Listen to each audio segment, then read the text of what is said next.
Class 11 এর first সেমিস্টারে একটা পোয়েট্রি তোমাদের বাকি থেকে গেছে। সেই পোয়েট্রিটার নাম হচ্ছে the second coming, written by W B. Yeats. তো আজকে সেটার ফাইনাল টাচ দেওয়ার জন্য তোমাদের জন্য নতুন একটা ভিডিও নিয়ে চলে এসেছি। তো চলো, hello everyone, welcome to another video of let's love literature with Animesh. তোমাদের ক্লাস 11 এর পরীক্ষা আর বেশি দেরি নেই। তো চলো আজকে ডিটেল এই কবিতাটার একটু অ্যানালিসিস করব। সেই অ্যানালিসিসের পরে তোমাদের এমসিকিউ গুলো তোমরা ইজিলি পেয়ে যাবে আশা করছি। তাহলে তোমাদের পরীক্ষা দিতে খুবই সুবিধা হবে। তো চলো শুরু করা যাক। যারা নতুন তারা সাবস্ক্রাইব করে দিও।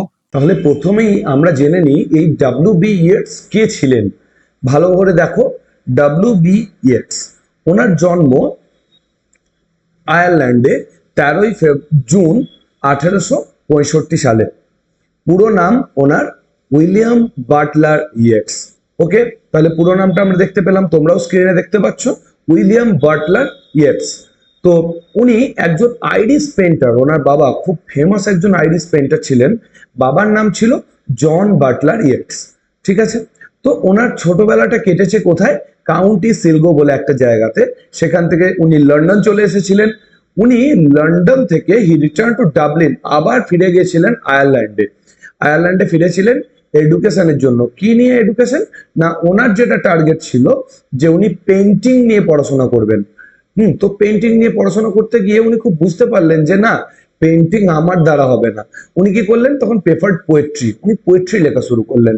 তারপর দেখো, এই যে আয়ারল্যান্ডে একটা সময় একটা রেভলিউশন হয়েছিল, একটা বিপ্লব হয়ে গেছিল বলতে পারো, বিশাল প্রতিবাদ হয়েছিল একটা জিনিস নিয়ে, সে মুভমেন্টের মতো হয়ে গেছিল, যেটার নাম ছিল কেল্টিক রিভাইভাল। মার্ক করা আছে, দেখতে পাচ্ছ। সেই কেল্টিক রিভাইভালে মুভমেন্টে উনি যোগদান করেছিলেন, একজন অ্যাক্টিভ মেম্বার ছিলেন উনি কেল্টিক রিভাইভালের। মানে বিষয়টা এরকম ছিল, কেল্টিক রিভাইভাল কি না, একটা মুভমেন্ট ছিল। ইংল্যান্ডের মানুষরা, ইংরেজরা তোমরা জানো যে গোটা পৃথিবী জুড়ে তাদের দখলদারি একটা সময় চালিয়েছিল। কিন্তু ঘটনা হচ্ছে, তোমরা দেখতে পাচ্ছ যে ইংল্যান্ডে যে আধিপত্য, সেটার এগেনস্টে লড়াইটা আমাদের ইন্ডিয়ানরাও কিন্তু ব্যাপকভাবে করেছি, বা অন্যান্য যে দেশ দখল করেছে। ইংল্যান্ডের লোকেরা কি চাইতো? যে আমাদের যে কালচার, আমাদের যে হেরিটেজ, হ্যাঁ, আমাদের যে সমস্ত কিছু জিনিসগুলো অন্যের ওপর চাপিয়ে দেব। এই যে অন্যের একটা রুচি আছে, অন্য দেশেরও একটা নিজস্বতা আছে, সেগুলোকে ওরা মানতো না। তো সেইগুলোর এগেনস্টে যে লড়াইটা আয়ারল্যান্ডের লোকেরা করেছিল, সেটার নামটাই হচ্ছে কেল্টিক রিভাইভাল নামেই পরিচিত। তাহলে আশা করি তোমাদের বুঝতে অসুবিধা হচ্ছে না। তো সেই সময় ওনার এই আইরিশ রেভলিউশন হওয়ার সময় তুমি দেখো ওনার সাথে পরিচয় হয় আইরিশ রেভলিউশনারি একজন কবি, সরি, আইরিশ রেভলিউশনারি এক মুভমেন্টে গিয়ে ওনার সাথে পরিচয় হয় একজন মহিলার, যে মহিলা ফেমাস ছিলেন ওনার বিউটি আর ব্রেন দুটোর জন্যই। তার নাম ছিল মড গন। তোমরা স্ক্রিনে দেখো, এই দেখো, মড গন নাম ছিল তার। তার সঙ্গে প্রেম হয়ে যায়, ভালোবাসা হয়ে যায়। কিন্তু ঘটনাচক্রে দুর্ভাগ্য, যাকে চায় সবসময় তো তাকে মেলে না। ওনারও তাই হয়েছিল। মডগনকে উনি পাননি, অন্য জনের সাথে 1903 সালে মডগনের বিয়ে হয়ে যায়। এদিকে আমাদের ডব্লিউ.বি. ইয়েটসও বিয়ে করেছিলেন। তিনি জর্জ হাইড লিজকে বিয়ে করেছিলেন, জর্জি হাইড লিজকে। তো ওনার বহু পোয়েট্রিতে ওনার নাম আমরা পাই। পরে ওনার সাথে, ডব্লিউ.বি. ইয়েটস এর সাথে এজরা পাউন্ডের দেখা হয়। এজরা পাউন্ড একজন খুব ফেমাস একজন পোয়েট ছিলেন। তো ওনার প্রভাব আমাদের ব্যাপকভাবে ডব্লিউ.বি. ইয়েটস এর উপর পড়েছিল। কিন্তু ডব্লিউ.বি. ইয়েটস কখনোই নিজস্বতাটা হারাতে চাননি। ওনার লেখার মধ্যে আয়ারল্যান্ডের কথা উঠে আসতো, আয়ারল্যান্ডের ফোকলোরের কথা উঠে আসতো, ওখানকার মানুষদের কথা উঠে আসতো। তো সেই সব গুলো ছেড়ে উনি মানে যাননি। তবুও উনি কিন্তু গ্রেটলি স্ট্রংলি ইনফ্লুয়েন্স ছিলেন এজরা পাউন্ডের দ্বারা। উনি 1922 সালে সেনেটর হয়েছিলেন আইরিশ ফ্রি স্টেটের। হ্যাঁ, আয়ারল্যান্ডের যখন মুক্ত আয়ারল্যান্ড গঠন হয়, তখন ওখানকার সেনেটর হয়েছিলেন, একটা পদ পাওয়া গেছিল। তো তারপর 1923 সালে উনি নোবেল প্রাইজ পেয়েছিলেন লিটারেচারে। আর উনি মারা গেছিলেন 28শে জানুয়ারি 1939 সালে। ফ্রান্সে গিয়ে উনি মারা গেছিলেন। এই তাহলে গেল আমাদের কবি পরিচিতি। এরপর আমরা জেনে নেব কবিতাটা লেখা হচ্ছে কখন আর কি জন্য লেখা হচ্ছে। তো চলো দেখো, introduction to the poem. The second coming is one of W.B. Yeats's most famous poem. W.B. Yeats এর লেখা ভীষণ ফেমাস, আমারও খুব ফেভারিট ব্যক্তিগতভাবে। এই কবিতাটা ভীষণ ফেভারিট। তো এই কবিতাটা লেখা হচ্ছে দেখো 1919 সালে। আমি তোমাদের পুরো ঘটনাটা বলে দিই। 1919 সালে এই কবিতাটা লেখা হচ্ছে। বুঝতেই পারছো 1914 সালে গোটা পৃথিবী কেঁপে গেছিল একটা ঘটনায়, সেটা হচ্ছে প্রথম বিশ্বযুদ্ধ। তো প্রথম বিশ্বযুদ্ধের পর মানুষ মানে দেখা যায় যে অনেক অশুভ শক্তি, পাওয়ারফুল মানে মানুষজন, মানুষকে দখল করা, দেশ দখল করা, সমস্ত যে জায়গাগুলোকে দখল করা, সেইগুলো আরো চলতে থাকলো। আর অন্যায় বাড়তে থাকলো। অন্যায় বলতে এর জিনিস দখল করে নিচ্ছে, ওর জিনিস দখল করে নিচ্ছে, এই অন্যায় অবিচার আরো বাড়তে লাগলো। তো খ্রিশ্চিয়ানিটি অনুযায়ী, খ্রিশ্চিয়ান আইডিয়া অনুযায়ী যীশু খ্রিস্ট বলেছিলেন যে যখন যখন ধর্মের বিনাশ হবে এই পৃথিবীতে আমি আবার ফিরে আসব, যেটার নাম হবে সেকেন্ড কামিং। এই সেকেন্ড কামিংটা হবে আমার মানে দ্বিতীয়বার পৃথিবীতে ফিরে আসা। তখন এসে আমি কি করব না, দুষ্টের দমন করব, এখানে যারা বদমাস, যারা পৃথিবীর ধ্বংস করছে তাদের আমি দমন করব। আমি সেম আইডিয়াটা তোমাদের হিন্দু মাইথোলজি দিয়ে যদি বোঝাতে চাই, তোমরা মহাভারতের একটা ছবি তোমাদের দেখাই। দেখো ভগবান শ্রীকৃষ্ণ কি করেছিল, অর্জুনকে বলেছিলেন একটা কথা, যদা যদা হি ধর্মস্য গ্লানি ভবতি ভারত অভ্যুত্থানম ধর্মস্য তৎমহম সৃজমহম পরিত্রাণায় সাধুনাং বিনাশয় চ দুষ্কৃতাম ধর্ম সংস্থাপনার্থায় সম্ভাবামি যুগে যুগে। এই কথাটা বলেছিলেন যে যখন যখন ধর্মের বিনাশ হবে তখন তখন আমি ফিরে আসবো এই পৃথিবীতে, অধর্মের বিনাশ করব, যারা ধর্ম আর কি করব, ধর্ম সংস্থাপনার্থায় মানে ধর্ম সংস্থাপন করবো এই পৃথিবীতে। আমাদের মানে হিন্দু মাইথোলজিতে একটা দেবতা আছে, তোমরা নাম শুনে থাকবে, যার নাম হচ্ছে নরসিংহ। সেই নরসিংহ মানে নর মানে মানুষ অর্ধেকটা, সিংহ অর্ধেকটা, এরকম একটা দেবতার রেফারেন্স আমরা হিন্দু মাইথোলজিতেও পেয়ে থাকি সাধারণত। এবার আজকে কবিতায় সেকেন্ড কামিং এ এরকম কিছু রেফারেন্স নিয়ে আমরা দেখতে পাবো যে লর্ড জিসাস যখন তার সেকেন্ড কামিং করছে, ফিরে আসছে এই পৃথিবীতে, তখন ওনার উনি কি কি মানে বলে গেছেন। এখানে ভয় পাচ্ছেন যে এত ধর্মের বিনাশ, এই যুদ্ধ, এত যুদ্ধ, মানে মানুষের ক্ষয় ক্ষতি। হ্যাঁ, আমাদের কবি ডব্লিউ.বি. ইয়েটস মনে করছেন যে একটা সেকেন্ড কামিং এর সময় হয়ে এসছে, মানে এত অধর্ম চারদিকে, এত অধর্ম যে যিশুকে তো ফিরতেই হবে। ঠিক আছে, চলো আপাতত আমরা লাইন বাই লাইন টেক্সটাই যাই। দেখো, টার্নিং অ্যান্ড টার্নিং দ্য ওয়াইডনিং জায়ার, বা গায়ারও বলে অনেকে।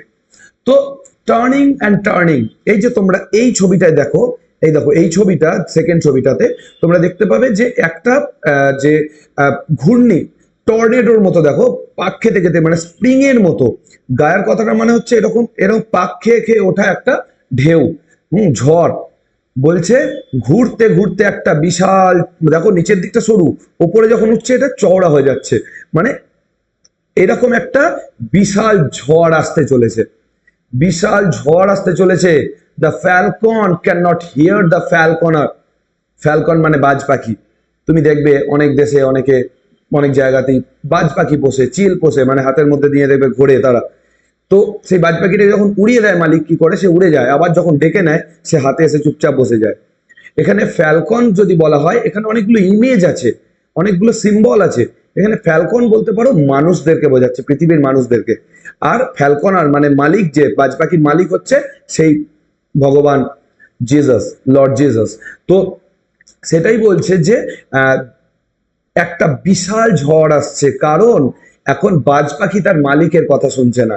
এটার মানে হচ্ছে আমরা মানুষ যারা, এরা কি করছি না, শুনছি না আমাদের মালিকের কথা। মালিক অর্থাৎ লর্ড জেসাসের কথা আমরা শুনছি না, তাই একটা বিশাল ঝড় আসছে।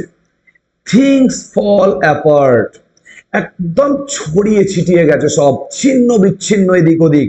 The centre can not hold, mere anarchy is loosed upon the world. এইরকম অ্যানার্কি মানে অরাজকতা, মানে এরকম অরাজকতা মানা যাচ্ছে না। গোটা পৃথিবী জুড়ে যে অরাজকতা সৃষ্টি হয়েছে, এই অরাজকতা আর মানা যায় না।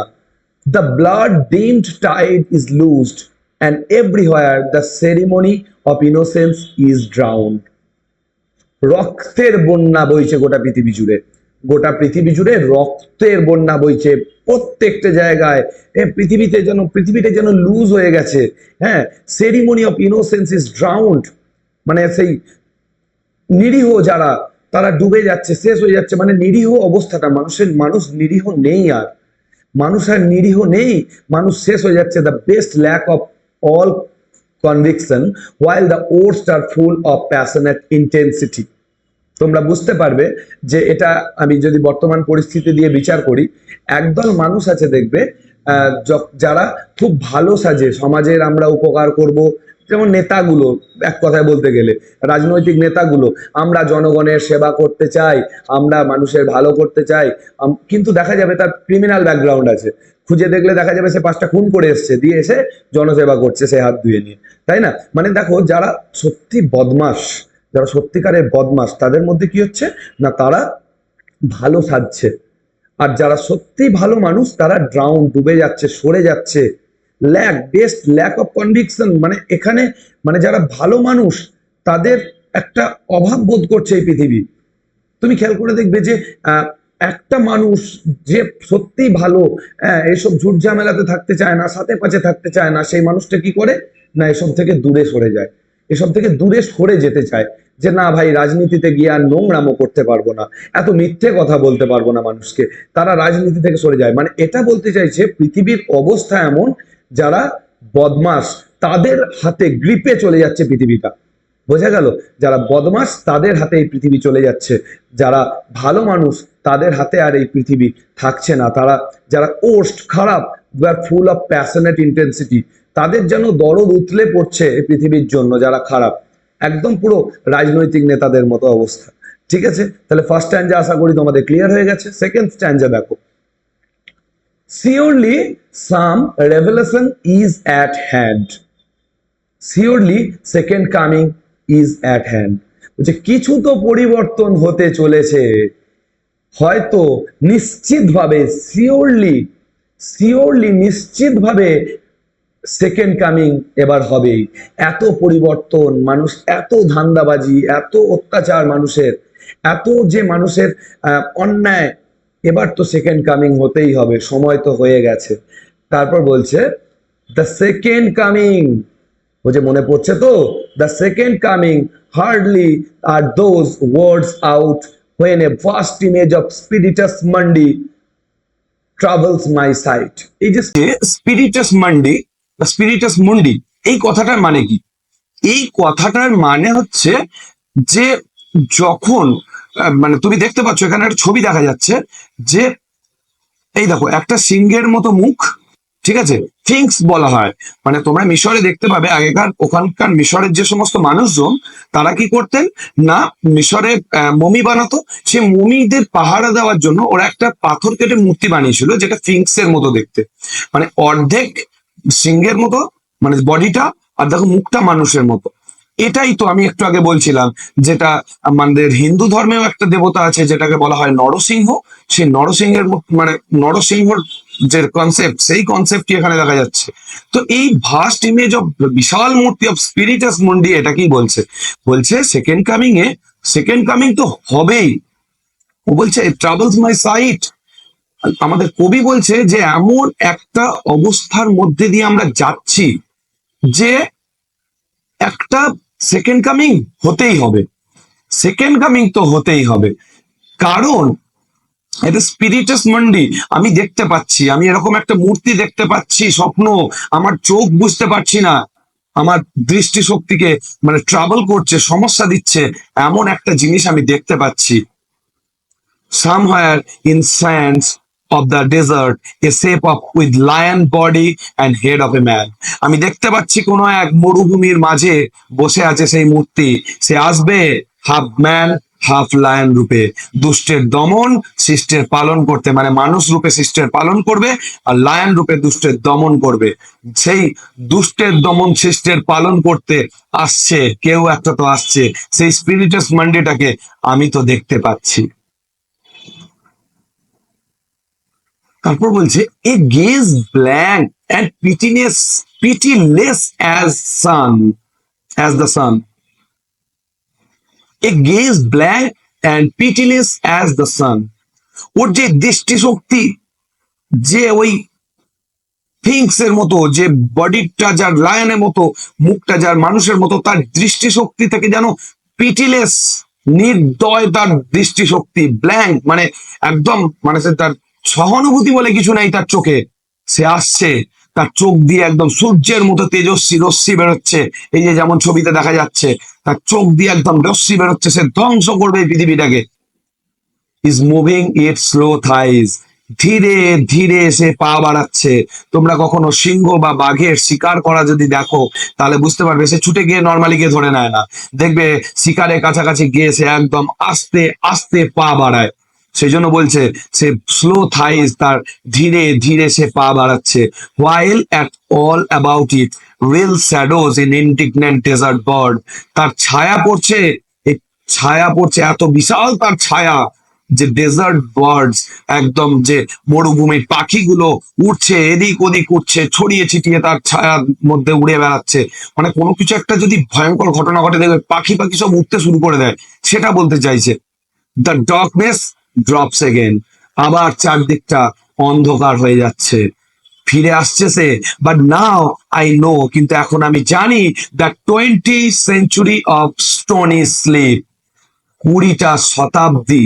20 সেঞ্চুরি কেন বলছে বলতো? এই কবিতাটা যখন লেখা হচ্ছে 20th সেঞ্চুরি, মানে 1919 সালে, 1919 সাল অর্থাৎ 20th সেঞ্চুরি। এখন আমরা 2000 সালে বাঁচি, তাই এটা 21st সেঞ্চুরি। তো সেটাই বলছি, তাহলে যীশু খ্রিস্টের জন্ম হয়েছিল 1 সালে, সেই 1 সাল থেকে 2000 সাল পর্যন্ত, তার মানে একদম 20th সেঞ্চুরি। সেই জন্য বলছে সে উঠে আসছে, সেই 2000 বছরের সেই স্টোনি স্লিপ, অর্থাৎ সেই পাথরের ঘুম থেকে উঠে আসছে। পাথরের মতো তার ঘুম, মানে যীশু খ্রিস্ট ঘুমিয়ে গেছিল, একদম পাথরের পাথর মানে ঘুমিয়ে পাথর হয়ে গেছিল বলতে গেলে। সে ঘুমিয়ে পাথর হওয়া থেকে সে উঠে আসছে। উঠে আসছে কিভাবে? Were vexed to nightmare by rocking cradle, উঠে আসছে, যখন উঠে আসছে সে দুঃস্বপ্নের মতো, একদম নাইট মেয়ার মানে দুঃস্বপ্ন, রকিং ক্র্যাডেল মানে সেই ফাঁকা দোলনা দুলছে। হ্যাঁ, একটা বাচ্চা শিশু যখন জন্ম নেয় তখন কি হয়, একটা বাচ্চা শিশু যখন জন্ম নেয়, সে তাকে দোলনার মধ্যে শোয়ানো হয় না, সেই ফাঁকা দোলনাটা দুলছে, অর্থাৎ সেই দোলনা ছেড়ে শিশুটা নেমে পড়েছে। এখানে সেই শিশুটা হচ্ছে লর্ড জেসাস। ওনার বেথলেহাম শহরে জন্ম হয়েছিল, সে বেথলেহাম শহরে আবার সে জন্ম নেবে, তোমরা দেখতে পাবে লেখা আছে। সেই সেখান থেকে সেই ফাঁকা দোলনা বলে না মা কাকিমারা, যে ফাঁকা দোলনা দোলাতে নেই, এরকম ব্যাপারটা, যে সেই ফাঁকা দোলনা দুলছে আর আমাদের দুঃস্বপ্ন বাড়ছে। And what rough beast, its hour come round at last, সেই ভয়ঙ্কর একটা বিস্টের রূপ ধরে, একটা পশুর রূপ ধরে সে আসছে। Its hour come round at last, অবশেষে আবার কাম রাউন্ড, তোমরা এটা ফ্রেজাল ভার্বে পেয়েছো, মানে সুস্থ হয়ে যাওয়া। সেই সুস্থ হয়ে যাওয়ার পৃথিবীর সময় হয়েছে, মানে পৃথিবীকে সুস্থ করতে সেই বিস্টের রূপ ধরে, সেই পশুর রূপ ধরে সে আসছে। স্লাউচেস টুয়ার্ডস বেথলেহ্যাম টু বি বর্ন, ধীরে ধীরে সেই বেথলেহ্যামে জন্ম নেওয়া সেই শিশুটা, যে যার নাম হচ্ছে লর্ড জেসাস, সে কি করছে? ধীর পায়ে ধীরে ধীরে এগিয়ে আসছে আমাদের এই পৃথিবীর দিকে। ক্লিয়ার হয়ে গেছে আশা করি সবাইকার, প্রত্যেককে বুঝে গেছো। যদি কোনো অসুবিধা থাকে কমেন্ট সেকশনে জানাও, আমি তোমাদের উত্তর দেব নিশ্চিত। Thank you.